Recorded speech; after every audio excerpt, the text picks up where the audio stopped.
à tous et bon dimanche chez vous. Que le Seigneur vous accorde une abondante grâce et surtout sa paix. Que la grâce du Seigneur Jésus-Christ, l'amour de Dieu le Père et la communion du Saint-Esprit soient avec chacun de nous. Amen, amen. Aujourd'hui, j'aimerais aborder certains points importants qui sont les piliers même de l'évangile, sinon des axes importants dans l'évangile que nous prêchons. L'apôtre Paul, quand il écrit aux Romains, il leur dit « Je n'ai pas honte de l'évangile, c'est une puissance de Dieu pour le salut de quiconque croit, premièrement du juif premièrement, puis du grec. » Alors, Paul annonçait un évangile puissant. Nous prêchons cet évangile, l'évangile miraculeux. Donc, nous avons tendance de parler du miraculeux évangile. L'accent mis par l'éminent pentecôtiste du XXe siècle, le docteur Douglas Scott, qui a été un missionnaire en France, il a marqué le pentecôtisme français. Vraiment, c'était un homme que Dieu a utilisé à grande échelle avec des miracles et des prodiges. C'était un pentecôtiste, un homme de réveil. Il parlait souvent de l'évangile miraculeux. Et d'après lui, le miraculeux ne se limitait pas à la guérison physique. Dans un écrit datant de 1932, il exposait ce qu'il entendait par miraculeux. Selon le christianisme, selon lui, le christianisme est une religion basée sur le miraculeux. Tant que la religion chrétienne subsisterait, dit-il, il y aurait toujours des miracles. Pour définir un miracle, Douglas Scott disait simplement qu'il s'agissait d'un acte ou d'un événement surnaturel. En conséquence, les 4 miracles de la religion chrétienne sont la régénération, le baptême du Saint-Esprit, la guérison divine et la seconde venue de Christ. Alors, je vais tour à tour développer ces grands axes. Aujourd'hui, nous allons aborder le tout premier axe, le tout premier miracle qui constitue même le départ de la marche avec Christ. Donc le tout premier, c'est la régénération. La régénération. Alors, pour vivre l'expérience du pentecôtisme, il faut d'abord passer par la régénération. Qu'est-ce que la régénération? En d'autres termes, c'est la nouvelle naissance. Alors, sans plus tarder, je vais lire un passage biblique dans l'Évangile selon Jean, au chapitre 3, je lis les 10 premiers versets. Il y avait parmi les pharisiens un homme appelé Nicodème. Il était l'une des personnalités dirigeantes de la nation juive, un membre du Grand Conseil. Une nuit, il vint trouver Jésus, il le salua en ces termes. « Rabbi, nous savons que Dieu t'a envoyé pour nous enseigner, car de toute évidence, personne ne saurait accomplir les miracles que tu fais si Dieu n'est pas avec lui. » Jésus lui répondit, « Vraiment, je te l'assure, celui qui ne passe pas par une nouvelle naissance ne saurait voir le règne de Dieu. » Comment un homme déjà vieux, alors c'est Nicodème qui réplique, comment un homme déjà vieux pourrait-il naître une seconde fois? Il ne peut tout de même pas retourner dans le sein de sa mère pour renaître. vraiment, je te l'assure, reprend Jésus, à moins de renaître d'eau et d'esprit, personne ne peut entrer dans le royaume de Dieu. La naissance naturelle ne transmet que la vie humaine naturelle. Seule une naissance spirituelle peut transmettre la vie de l'esprit. Ne sois donc pas surpris si je t'ai dit, il faut tous passer par cette nouvelle naissance. Le vent souffle où il veut, tu entends le bruit, mais tu ne sais d'où il vient ni où il va.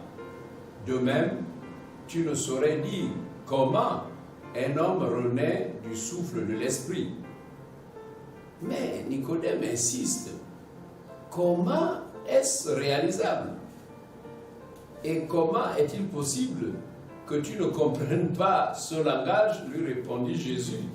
Toi qui enseignes le peuple d'Israël, ignorais-tu ces choses? Je m'arrête là. J'aime bien cette version, la version parole vivante.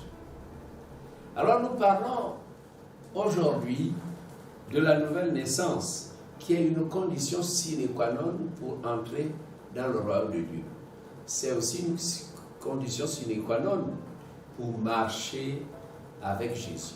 C'est une condition sine qua non pour que s'applique le verset qui dit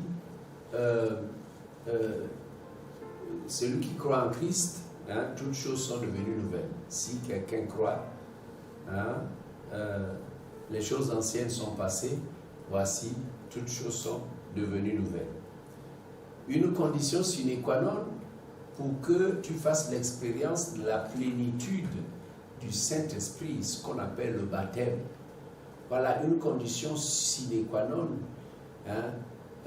pour que tu ailles plus loin.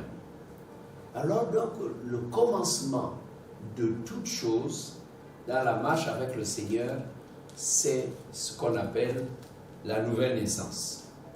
Mais restons vraiment sérieux et attentifs à la déclaration de Jésus. Ce n'est pas parce que tu auras beaucoup travaillé dans l'église. Ce n'est pas parce que tu auras donné beaucoup d'argent à l'église.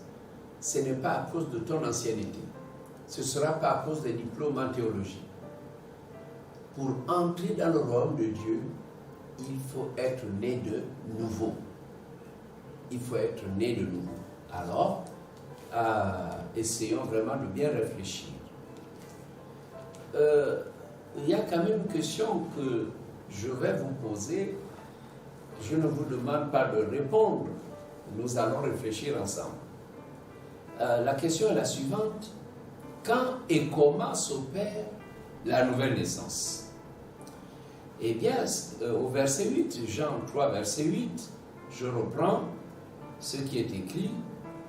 Le vent souffle où il veut. Donc, Jésus explique à Nicodème comment s'opère la nouvelle naissance. En fait, il est difficile de savoir ce qui va se passer, ce que Dieu va faire. Et donc, Jésus donne une image. Il cite une métaphore, il parle du vent. Le vent souffle où il veut, et tu entends le bruit, mais tu ne sais d'où il vient, ni où il va. Il en est ainsi de tout homme qui est né de nouveau. Ça, c'est une partie qu'on ne maîtrise pas. C'est l'œuvre du Saint-Esprit. C'est Dieu lui-même qui opère cela. Je voudrais vous faire remarquer les puissances du monde face aux grandes tempêtes, aux orages, aux bourrasques, donc qui sont des coups de vent violents, même aux cyclones, aux tornades, aux tsunamis. Vous pouvez citer un peu toutes ces catastrophes, ces cataclysmes. L'homme est impuissant. Quand on sait qu'il va avoir une terrible tempête, un cyclone, les gens vont déménager. Le gouvernement va donner des instructions pour que les populations dégagent des ménages fuient, eh bien, Dieu est capable de souffler dans la vie d'un homme un vent violent. Un vent violent, et Jésus dit, le vent souffle où il veut. Oui, quand Dieu travaille, il peut utiliser le vent de l'esprit qui souffle. Mais parfois, vous entendez le bruit, et ils ont entendu le bruit de ce vent à la chambre haute. Les 120, quand ils étaient à la chambre haute, le jour de la Pentecôte, ils entendirent le bruit d'un vent impétueux. Donc ce vent, on peut l'entendre. On peut aussi ne pas l'entendre. Quand nous, aujourd'hui, quand nous naissons de nouveau, parfois on ne sait pas ce qui s'est passé, mais on voit qu'on a de nouvelles pensées, on a une nouvelle mentalité, on a des nouvelles appréciations. Donc nous ne savons pas ce qui se passe dans le spirituel. Mais dans le spirituel, si Dieu pouvait nous ouvrir les yeux, eh bien, peut-être qu'on verrait ce vent qui vient sur celui-là qui était sorcier, qui vivait dans la sorcellerie, dans les initiations, qui avait des idoles. Et ce vent vient souffler, arrache tout, déracine tout, fait sauter les toits des sécurités humaines. Dieu est capable. Et ça s'est passé sans que tu ne saches, que tu ne le vois. Et je dis gloire à Dieu. Gloire à Dieu. Car le Seigneur est capable de transformer la vie d'un pécheur. Gloire à Dieu. Et c'est ce qu'il a fait de beaucoup d'entre nous. Nous qui sommes à l'église, nous qui sommes engagés. Oui, nous sommes passés par la nouvelle naissance, sans laquelle personne ne peut voir ni entrer dans le royaume de Dieu. Merci Seigneur. J'ai dit merci Seigneur, car il peut souffler ce vent impétueux dans la vie de Paul. Paul n'a pas vu, n'a pas entendu souffler ce vent, mais bon, il a vu une lumière, parce que Jésus a voulu se révéler à lui sous forme de lumière, parce que Jésus a dit, je suis la lumière. Jésus est omniprésent et peut se révéler sous plusieurs formes. Alors la forme qu'il a prise pour parler à Paul, c'était la lumière. Paul a vu une lumière, c'était Jésus qui lui parlait du haut du ciel en disant, Saul, Saul, pourquoi me persécutes-tu? Oh, gloire à Dieu. Le Seigneur est capable. Il est Dieu, il est capable de transformer une vie pourrie, une vie qui est dans la mort. Il peut te déterrer de là parce qu'il est le prince de la vie. Gloire à Dieu. Que ce souffle passe sur chacun de vous, le souffle de Dieu, pour apporter une vie nouvelle, apporter la vie de la nouvelle naissance. Alors, dans Ézéchiel, chapitre 36, il est dit, au verset 26, « Je vous donnerai un cœur nouveau. » Donc, Dieu avait parlé à son peuple, au peuple d'Israël. Dieu leur avait dit, « Je vous donnerai un cœur nouveau et je mettrai en vous un esprit nouveau. J'ôterai de votre corps le cœur de pierre et je vous donnerai un cœur de chair. Je mettrai mon esprit en vous et je ferai que vous suiviez mes ordonnances et que vous observiez et pratiquiez mes lois. » Et c'est pour ça que Jésus demande au docteur, au grand docteur de la loi, il lui dit, tu es celui qui enseigne Israël, tu es le docteur d'Israël et tu ne comprends pas ce que moi je dis, parce que cela avait été déjà dit par le prophète Ézéchiel. Eux, ils connaissaient la loi, ils connaissaient les paroles des prophètes. Mais comment ce jour, Nicodème était complètement bouché. Mais Dieu avait déjà dit à Israël ce qu'il était capable de faire. Dieu est capable de donner un cœur nouveau. Il est capable de donner à quelqu'un un esprit nouveau. Un cœur nouveau, un esprit nouveau. Et il dit, j'ôterai de votre corps le cœur de pierre. C'est le cœur endurci, le cœur des athées, le cœur qui ne veut pas se soumettre, le cœur méchant. Et Dieu dit, je vous donnerai, j'ôterai je vais arracher. Oui, ce puissant vent de l'esprit, quand Dieu est ta nation.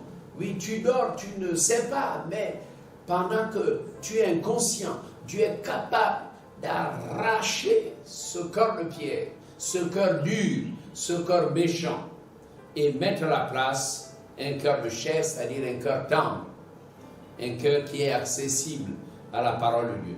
Je mettrai mon esprit en vous, et je ferai en sorte que vous suiviez mes ordonnances et que vous observiez et pratiquiez mes lois. Voilà, c'était dit déjà au temps du prophète Ézéchiel. Donc Nicodème devait le savoir. Nous devons le savoir, puisque Jésus l'a dit, puisque c'est dans la parole de Dieu, la Bible. Il suffit de lire dans Jean chapitre 3, commencer par le premier verset, vous allez voir qu'il est question de la nouvelle naissance. Vraiment, je souhaite pour chacun de nous que Dieu nous visite, que Dieu fasse quelque chose pendant que nous sommes inconscients. Nous n'avons pas besoin d'entendre souffler un vent. Ce fut la grâce pour les 120 qui étaient à la chambre haute d'entendre le bruit d'un vent impétueux. Et laissez-moi vous dire que ils étaient là. Peut-être que tout le monde n'était pas né de nouveau. Un jour, Jésus avait soufflé sur ses disciples, quelques disciples, recevaient le Saint-Esprit. Oui, la nouvelle naissance se fait par l'Esprit, la venue de l'Esprit. Vous savez, que lorsqu'on se tourne vers le Seigneur, quand on se donne au Seigneur Jésus, on reçoit l'Esprit. Il y a un passage qui dit, voici, je me tiens à la porte et je frappe. Si quelqu'un entend ma voix et ouvre la porte, j'entrerai chez lui, je souperai avec lui et lui avec moi. Donc quand on croit au Seigneur Jésus, Jésus entre en nous comment? Par son esprit. Jésus n'entre pas en nous physiquement, non, c'est par son esprit. Et il nous donne un cœur bien disposé, il met en nous le premier amour, et il y a quelque chose qui opère un changement, c'est l'Esprit de Dieu. Mais le Seigneur veut que nous allions de l'avant. C'est-à-dire, après la nouvelle naissance, il faut aller à l'étape supérieure qui est celle du baptême dans le Saint-Esprit. Et le baptême dans le Saint-Esprit, c'est être immergé dans la plénitude, être plongé dans la plénitude du Saint-Esprit, être rempli. Alors, donc, si nous n'arrivons pas à la deuxième étape, invoquons le Seigneur, qu'il vienne souffler en nous, qu'il enlève les scories, qu'il enlève les obstacles, qu'il enlève ce qui est encore là, qu'il déracine ce qui est encore là, qu'il arrache le mauvais cœur, qu'il arrache le cœur dur, qu'il mette en nous un cœur de pierre. Alors cette opération est accomplie par le Saint-Esprit de Dieu. Alors venons en toute simplicité. Voyez, c'est Dieu qui fait l'œuvre. C'est lui qui transforme l'homme. Donc il suffit de se repentir sincèrement. Quand l'évangile est prêché, accepte le Seigneur Jésus. Et il n'y a pas de... Dieu n'a pas dit allumez les bougies, mettez vos pieds nus, descendez à la plage, portez des vêtements blancs, faites ceci, cela. Non. Crois au Seigneur Jésus et tu seras sauvé. Il suffit d'accepter. Mais Paul précise qu'il faut confesser de sa bouche le Seigneur Jésus, en croyant dans son cœur que Dieu l'a ressuscité des morts. Si tu confesses de ta bouche le Seigneur Jésus, et si tu crois dans ton cœur que Dieu l'a ressuscité des morts, tu seras sauvé. C'est tout simple. Je crois que Jésus est mort à la croix pour moi. Je crois que son sang a été versé pour la rémission de mes péchés. Je crois que par son sang, il a payé ma rançon. Je crois que par son sang, il m'a réconcilié avec Dieu et je peux me réconcilier avec mes semblables. Je crois que par son sang, je suis justifié. Il suffit de croire tout simplement au bénéfice du grand sacrifice de Jésus-Christ. Il n'est pas mort en vain, il est mort pour notre salut. Alors, il suffit de réaliser cela. Et Paul disait donc aux Romains, si tu confesses de ta bouche le Seigneur Jésus. Là, il faut parler. À un moment, il faut dire, est-ce que tu crois? Oui, la déclaration, la confession de foi. Si tu confesses de ta bouche le Seigneur Jésus, et si tu crois dans ton cœur que Dieu l'a ressuscité des morts, tu seras sauvé. C'est tout simple. Et là, quand tu as posé cet acte, alors Dieu fait le reste. Pendant que tu dors, pendant que tu te reposes, Dieu arrange tout et fait de toi un être nouveau. Voilà, mes amis, vraiment ce que je voulais vous dire, n'est-ce pas, à travers la méditation de ce thème qu'est la nouvelle naissance. Maintenant, permettez que je chante un petit chœur que nous chantons dans les églises. Ce chœur dit, tu peux naître de nouveau, tu peux tout recommencer, balayer ta vie passée, repartir à zéro avec Jésus pour berger. Peut-être que nous sommes coincés, il y a eu un loupé, ça a raté, eh bien, nous pouvons repartir de nouveau. Vraiment, prions de manière à ce que le Seigneur vienne nous visiter et qu'il nous passe sur le bon chemin. Tu peux naître de nouveau, tu peux tout recommencer, balayer ta vie passée et repartir à zéro, avec Jésus pour berger et repartir à zéro, avec Jésus pour berger. Tu peux naître de nouveau, tu peux tout recommencer, balayer ta vie passée et repartir à zéro, avec Jésus pour berger et repartir à zéro, avec Jésus pour berger. Tu peux naître de nouveau, tu peux tout recommencer, balayer ta vie passée et repartir à zéro, avec Jésus pour berger et repartir à zéro, avec Jésus pour berger.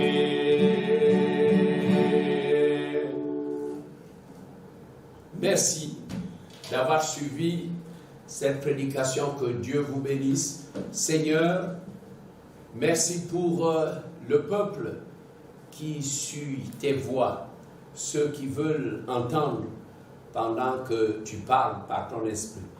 Bénis ton peuple, bénis tous ceux qui suivent ces émissions, bénis ton peuple confiné dans les maisons. Au nom de Jésus, Seigneur, nous voulons aller plus loin et entrer dans un puissant réveil au Gabon. Seigneur, oui, remets-nous sur le droit chemin. Nous voulons naître de nouveau, tout recommencer. Oui, qu'un vent puissant, comme tu sais le faire, vienne balayer notre vie qui ne te glorifie pas. Bénis ta parole dans nos cœurs, Père, au nom de Jésus. Amen. Soyez bénis. Amen.